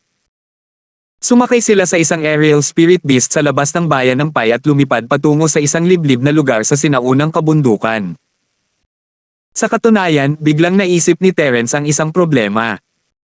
Sa sinaunang mundo ng pakikipaglaban, ang pangunahing bagay ay ang paglinang ng espiritu at pagpapabuti ng katawan. Si Trevor ang pinakamahusay na halimbawa. Ano ang magagawa ng espiritu dito? Hindi pa kasama rito ang mga Divine Sense Attack, Condensing Peel Fire, pagtataas ng level, at pag-activate ng martial arts techniques. Pakiramdam ni Terence ay talagang tanga siya, mali ang kanyang pag-iisip. Naisip niya na ang martial arts ay dapat mayroong pisikal na katawan at purong chi para magamit. Halimbawa, ang 5 elementong pumapatay sa chi ay kailangang paikliin sa isang espiritu ng Yuan para halos hindi niya ito magamit. Ang mas mataas na antas ng chi na hugis dragon na pumapatay ay hindi man lang ma-activate dahil sa mga paghihigpit ng espiritu ng Yuan. Sa totoo lang, hindi iyon ang nangyari. Sa sinaunang mundo ng pakikipaglaban, maraming sekta ang gumagamit ng spirit sense upang pasiglahin ang katawan upang paganahin ang mga kasanayan sa pakikipaglaban. Sa madaling salita, kayang lampasan ni Terence ang mga paghihigpit ng soul form at gamitin ang kanyang spirit sense upang paganahin ang mga kasanayan sa pakikipaglaban ng kanyang katawan. Nangangahulugan ito na ang lakas ng kanyang katawan sa pakikipaglaban ay ganap na nabawi. Matapos itong pag-isipan, palihim itong sinubukan ni Terence at natuklasang posible pala, kaya kinaladkad niya si Trevor palabas para subukan ito. Dahil hindi takot si Trevor sa kamatayan para mapalakas ang kanyang lakas, kinailangan ni Terence na tuparin ang kanyang hiling. Kailangan din niya itong subukan, kaya mas mabuting tulungan niya si Trevor na makarating sa yugtong profound. Matapos lumapag ang lumilipad na spirit beast, ginamit ni Terence ang kanyang spirit sense para siguraduhin walang mga spirit beast o mga human cultivator sa nakapalibot na lugar. Pagkatapos ay kumuha siya ng Thunder Elixir mula sa Jade Space at iniabot ito kay Trevor. Una, kainin mo itong tableta. Hindi na nagabalang ipaliwanag ni Terence kung ano ang tableta o kung ano ang susunod niyang gagawin. Biglang bumilis ang tibok ng puso ni Trevor at palihim siyang kinabahan. Hindi naman ito isang mabagsik na gamot, di ba? Napakalupit ng batang ito. Siguro ayaw niya akong patayin ng direkta kundi pahirapan muna. Masyadong mabagsik. Gayunpaman, sa unang tingin, hindi nagpakita ng kahit kaunting pagdududa si Trevor. Sa halip, magalang niyang ininom ang Thunder Elixir at nilunok ito ng walang pag-aalinlangan. Sinabi pa niya nang may nasisiyahang tingin, "Salamat sa tableta, Master. Kung makakawala ako sa kontrol mo, pahihirapan kita hanggang mamatay." Pagkatapos uminom ng tableta, tahimik na tumabi si Trevor at nagsimulang hulaan kung ano ang susunod na mangyayari. Medyo nasiyahan si Terence sa pagganap ni Trevor at ngumiti, "Handa ka na ba?" Ano ang gustong ihanda ng amo kay Trevor? Inangat ni Trevor ang kanyang ulo at patuloy na natulala. Naisip niya, walang hiya ka, wala ka man lang sinabi. Bakit mo ako pinahanda? Maghanda ka na para tanggapin ang binyag ng kapigatian ng kidlat. Casual na sabi ni Terence habang ginagamit ang kanyang spirit sense para paganahin ang parusang kidlat. Ang buong proseso ay katulad ng inaasahan ni Terence. Medyo kinakalawang pa rin siya sa simula dahil ito ang unang beses niyang ginamit ang kanyang spirit sense para i-activate ang skill. Gayunpaman, naging mas maayos ito nang magtagumpay siya. Ang biglaang pagdurusa ng kidlat ay lubos na nagpamangha kay Trevor. Kung hindi dahil sa Supreme Grade Thunder Elixir ni Terence, malamang ay napatay na sana si Trevor ni Terence. Ngunit ngayon, ang kanyang mukha ay nasunog ng itim at ang kanyang mga balahibo ay tumindig. Medyo nahihiya lang siya. Sa katawan ni Trevor, habang nagngangalit ang kidlat, likas na ginabayan ito ng kamalayan ni Trevor upang baguhin ang kanyang katawan at espiritu. Tulad ng sinabi ni Terence, ito ay isang binyag sa kidlat na naglilinis ng mga karumihan sa katawan at espiritu ni Trevor. Kung wala ang Thunder Elixir, maaaring nalinis din sana si Trevor. Ngunit ngayon, malinaw niyang naramdaman na ang kanyang katawan ay sesubog na, ngunit sa gilid ng limitasyon, mayroong isang walang katapusang at napakalaking enerhiya na dumaloy pabalik sa mga meridian ng kanyang katawan. Maging ang kanyang sinaunang espiritu ay nagsimulang sumailalim sa isang pagbabago na parang ito ay muling isinilang. Sa oras na ito, kahit ang isang hanggal ay makakaalam kung ano ang nangyari. Ito ang hudyat ng isang tagumpay. Ano ang mangyayari pagkatapos ng isang tagumpay patungo sa dakilang bilog ng orihinal na antas? Ang maalamat na yugto ng profound. Pakiramdam ni Trevor ay sesubog na siya, hindi dahil sa kidlat na kapigatian, kundi dahil sa saya sa kanyang puso. Masyadong biglaan ang lahat ng ito. Talagang nabigla ang mga tao sa kaligayahan.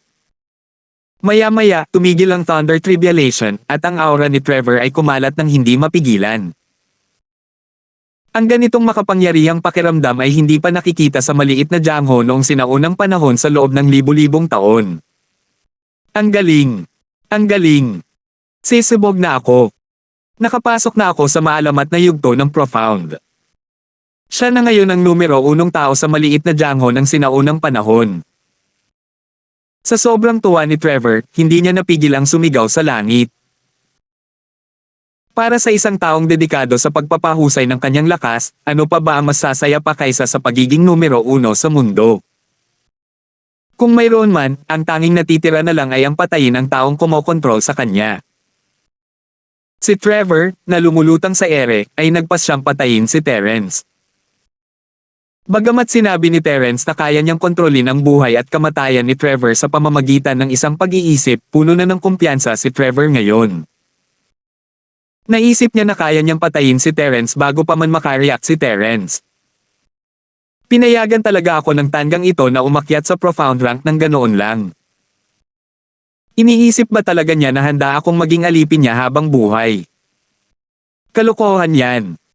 Ako ang numero 1 tao noong unang panahon. Pagkatapos magdesisyon, agad na pinaandar ni Trevor ang kanyang purong chi at sumugod patungo kay Terence. Gayunpaman, ang sumalubong sa kanya ay isang malinaw na Dragon's Roar ng 5 elementong may intensyong pumatay.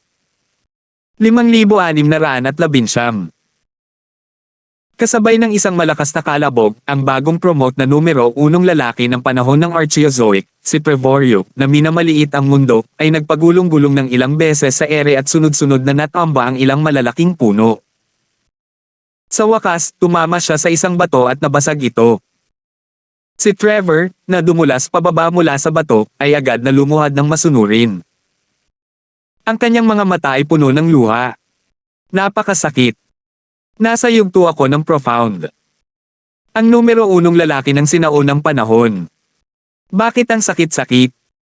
Ano ang pinagmula ng maliit na B** star na ito?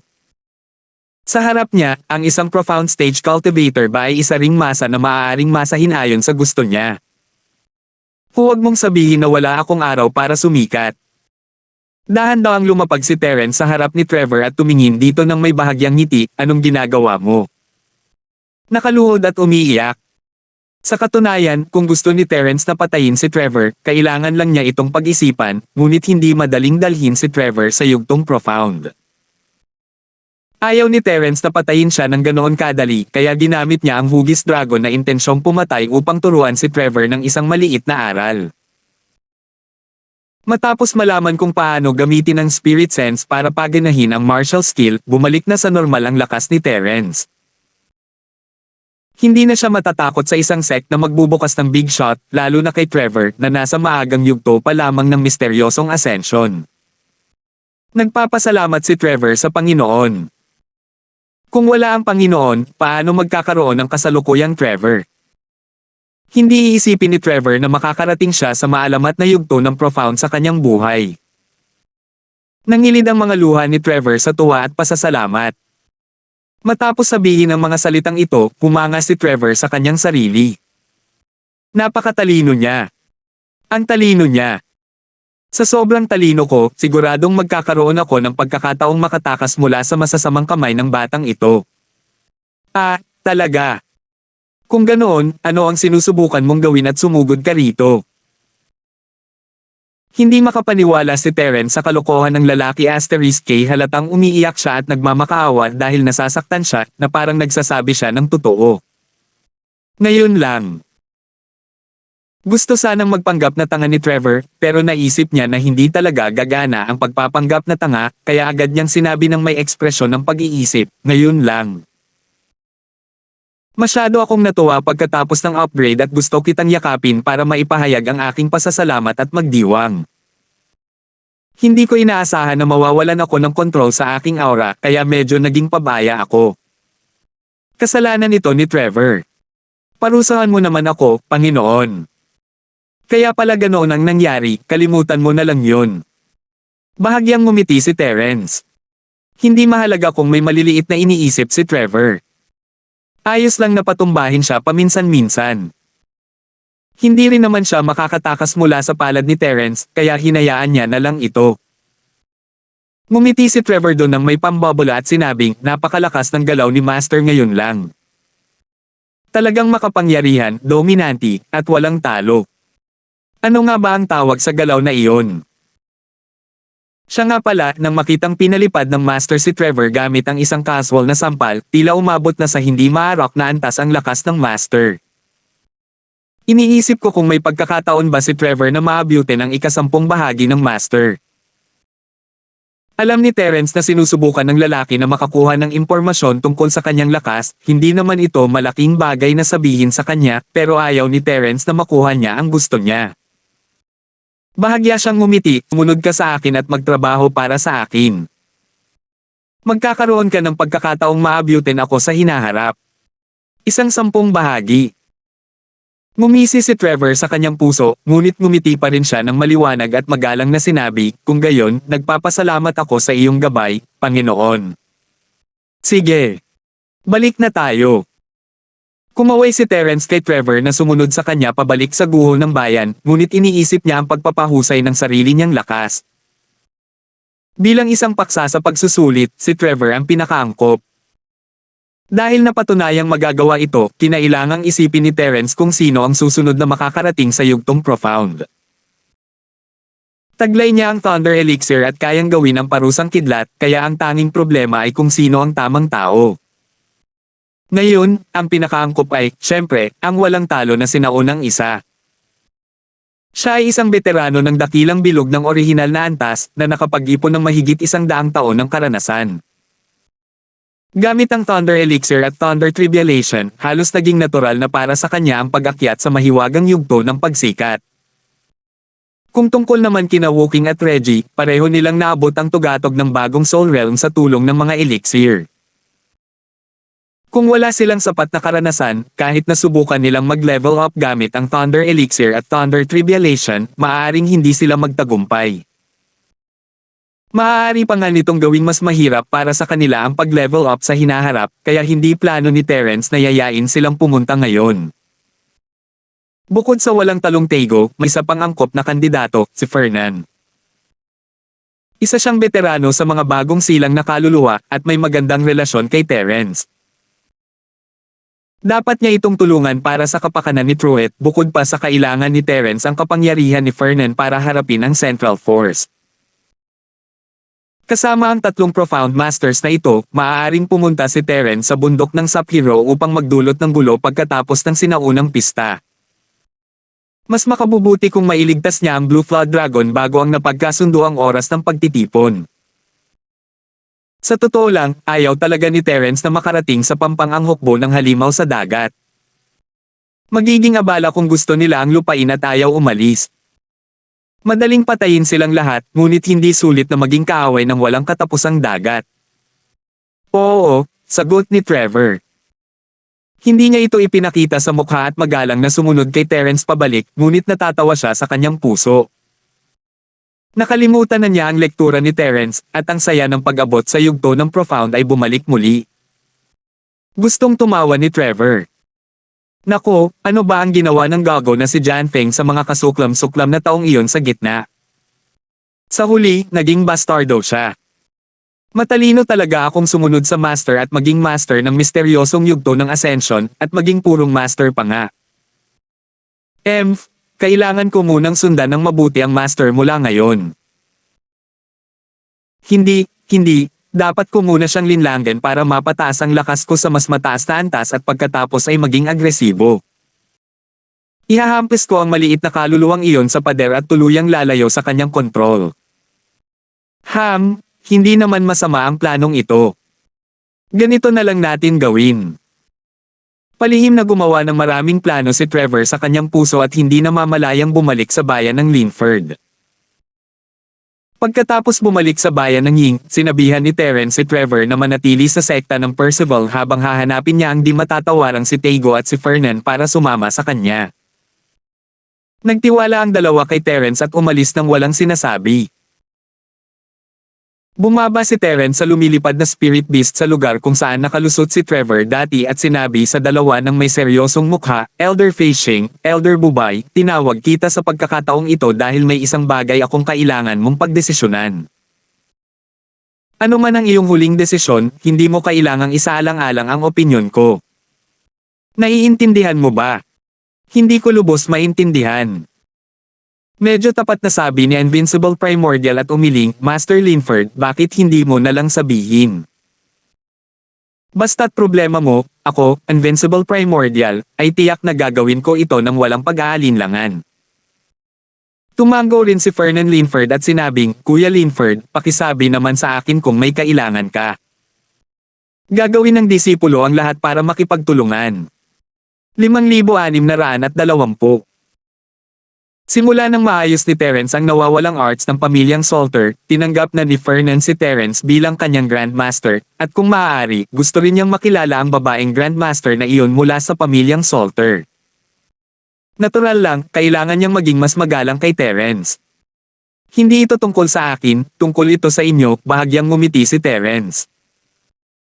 Habang nagsasalita, inilabas ni Terence ang dalawang mystical na tableta ng Thunder. Ang dalawang tabletang ito ay tinatawag na Profound Thunder Pill. Sa tulong ng Thunder Tribulation, malaki ang posibilidad na matutulungan ka nitong ligtas na makaakyat sa Profound Ascension Stage. Gayunpaman, hindi garantisado ang tagumpay.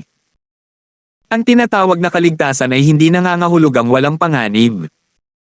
Kung hindi ka mapalad, maaari kang malubhang mapinsala ng backlash. Maaaring wala kang kapalaran sa Profound Ascension Stage sa hinaharap. Kaya, kailangan kung ikaw mismo ang pumili. Parehong nagulat sina Invincible Tego at Fernan nang marinig nila ang tungkol sa Thunder Elixir at sa mahiwagang Ascension Stage. Tiningnan nila si Terence nang hindi makapaniwala. Mukhang hindi nagbibiro si Terence. Totoo ba iyon? Profound Stage. Wala silang pakialam sa posibilidad o sa pinsala. Sa ngayon, ang tanging nasa kanilang mga tainga at isipan ay ang mahiwagang yugto ng pag-akyat at ang mystical na Pildores ng kulog ang tanging nasa kanilang mga mata. Lolo Marshall Tita Linford, handang ubusin ng disipulong ito ang Thunder Profound Pill. Pinili ni Fernan na mag-level up ng walang pag-aalinlangan. Isang biro. Minsan lang mangyari ang pagkakataong ito. Kung hindi niya ito nahawakan ng nasa harap niya na, siya, ang nagkukunwaring Salter, ay mabubuhay sana ng walang kabuluhan sa lahat ng kanyang mga taon. Agad na ginawa ni Invincible Primordial ang parehong desisyon. Kung hindi lang siya masyadong natuwa, magsasalita na sana siya bago pa man si Fernan, ngunit naunahan siya ni Fernan. Hindi nagulat si Terence sa kanilang mga napili. Hindi sila kasing lakas ni Trevor, pero malinaw na ang dalawang ito ang mga nangungunang dalubhasa sa sinaunang mundo ng pakikipaglaban. Ang kanilang paghahangad na maging mas malakas ay hindi kailanman titigil. Kung ganoon, bawat isa sa inyo ay maaaring kumuha ng isa. Si Elder Fishing ang unang kukuha nito. Kapag matagumpay na nakaabante si Elder Fishing, iinuman ni Elder Bubay ang Thunder Mystical Pill para maiwasan ang anumang hindi kinakailangang gulo kapag sabay na sinubukan nilang dalawa na makalusot. Tumanggaw si Terence at ibinigay ang dalawang Thunder Mystical Pill sa dalawa. Magalang itong tinanggap ni Fernan gamit ang dalawang kamay. Ito ay isang kayamanan na magtatakda kung makakapasok siya sa mahiwagang yugto ng pag-akyat o hindi. Habang hawak niya ito sa kanyang mga kamay, si Fernan, na nasa tugatog ng bagong yugto ng kaluluwa, ay nakaramdam ng kaunting kaba. Ang walang kapantay na Immemorial God ay malinaw na hindi naman gaanong malala ang kalagayan. Ang mga taong tulad ni Woking, nakakaakyat pa lamang sa tugatog ng bagong yugto ng kaluluwa, ay hindi kailanman maiintindihan ang kanilang nararamdamang pagka-stuck ng daan-daang taon ng walang anumang pag-unlad. Lolo Marshall Tita Linford, pakitawag na lang akong Flying Star. Anong Elder? Sayang ang reputasyon ko. Huminga ng malalim si Fernan, naalala kung paano siya tinawag ni Terence. Tama iyan. Master Linford, pwede mo na akong tawaging Bubay sa hinaharap. Huwag na huwag mong babanggitin ang tungkol sa Elder. Labis na nalungkot si Invincible Archean at pakiramdam niya ay marami na siyang nabigo ngayon. Nauulit lang niya ang mga sinabi niya pagkatapos ng pag-FX ni Salter sa bawat pagkakataon. Hindi alintana ni Terence ang lakas ang pinakamahalagang bagay para sa mga practitioner, at ang lakas ni Terence ay higit pa sa sapat para maging kanilang senior o grand uncle master. Sige, hindi mahalaga iyan. Fishing, inumin mo muna ang Thunder Elixir at pagkatapos ay maghanda kang harapin ang Thunder Tribulation. Senior Lolo, saan nanggaling itong Lightning Tribulation? Masunaring kinuha ni Fernan ang Thunder Elixir, pagkatapos ay tumangala sa walang ulap na kalangitan at nagtanong ng may kaunting pag-aalinlangan. Dahil pumunta siya rito sakay ng isang aerial spirit beast, medyo malayo ito sa bayan ng Linford. Ang balita tungkol sa pag-abot ni Trevor sa Profound Stage ay hindi sana kumalat sa bayan ng Linford. Pinili ni Terence ang lugar na ito para ilihim ito. Huwag kang mag-alala kung sasabihin kong magkakaroon ng kapigatian sa kidlat, tiyak na magkakaroon din ng kapigatian sa kidlat. Hindi na nagabalang magpaliwanag si Terence, malalaman din nila ito maya-maya. Naghintay si Terence hanggang sa malapit nang yumapekto ang gamot bago niya sinabing, humanda ka.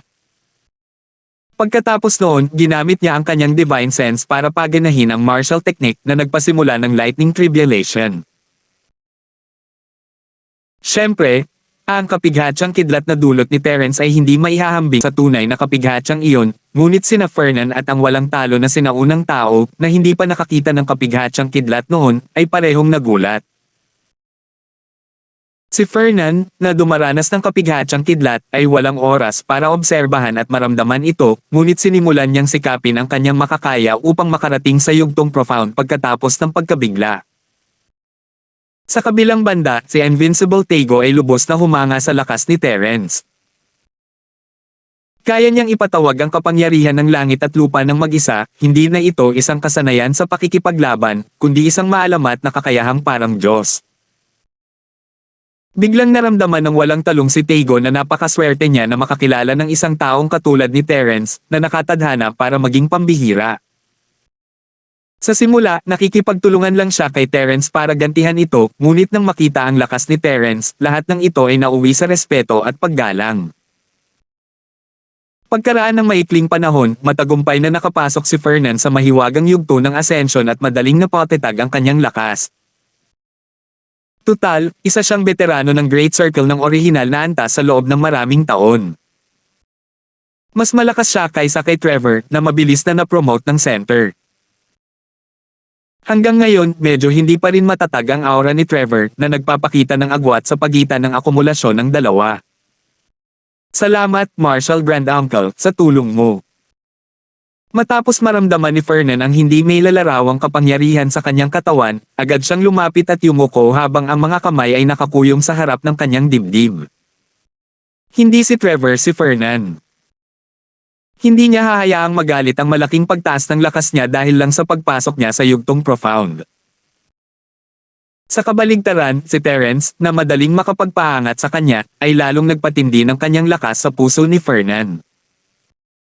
Kaya pagkatapos maging isang tagapagtatanim sa yugtong profound, mas lalo pang gumalang si Fernan kay Terence. Ito rin ay dahil naabot na ng lakas mo ang kinakailangang antas. Binibigyan lang kita ng pagkakataon. Kung hindi mo kaya, wala akong magagawa tungkol dito. Ikinumpas ni Terence ang kanyang kamay ng may ngiti, hindi man lang ipinagmamalaki ang kanyang sarili sa harap ni Salter na nagpipresenta. Alam ng lahat kung ano ang sitwasyon at alam nila kung ano ang gagawin ng hindi sinasabi, kaya hindi na nila kailangang magsalita pa. Wala nang ibang sinabi si Fernan. Gaya ng kasabihan, hindi mo mapapasalamatan ang isang mahusay na tao gamit ang mga salita. Ang kabaitan ni Terence sa kanya ay hindi matutumbasan ng isang simpleng salamat. Sa anumang kaso, determinado siyang sumunod kay Terence mula ngayon at maging handa sa kanyang gusto. Nasa malaking bilog na ng orihinal na antas si Percival. Pagkatapos ng isang panahon ng akumulasyon, maaaring magkaroon siya ng pagkakataong umakyat sa mahiwagang yugto ng pag-akyat. Ang kaluwalhatian ng pamilyang Salter ay malapit ng lumitaw ng hindi sinasadya. Salamat po at sinamahan ninyo ako, ingat lagi mga master.